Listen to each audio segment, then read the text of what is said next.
কিছু খ্রিস্টান বলে না না না দেখো যীশুখ্রিস্ট আলাইহিস সালামের কোনো বাবা ছিল না, তাই তিনি ঈশ্বর। এর উত্তর সূরা ইমরান অধ্যায় নম্বর 3 আয়াত 59 দেওয়া হয়েছে, إن مثل عيسى عند الله كمثل آدم خلق من تراب ثم قال له كن فيكون।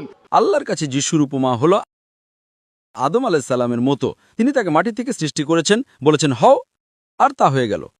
যদি আপনি বলেন যিশু ঈশ্বর কারণ তার বাবা ছিল না, তাহলে তো আদম আলাইহিস সালাম আরো বড় ঈশ্বর কারণ তার মাও ছিল না, বাবাও ছিল না।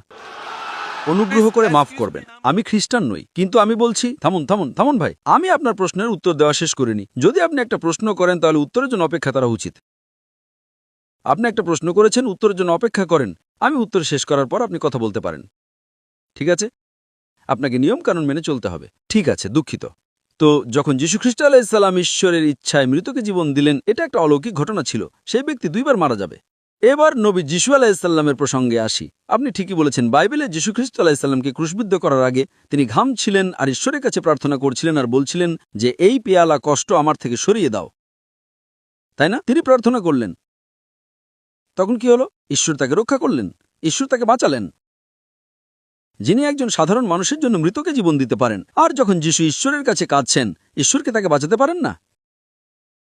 ঈশ্বর তাকে বাঁচিয়েছিলেন। সেই কারণেই বাইবেল অনুযায়ী যীশুখ্রিস্ট আলাইহিস সালাম ক্রুশবিদ্ধ হননি, তিনি ক্রুশে মারা যাননি, তাকে রক্ষা করা হয়েছিল।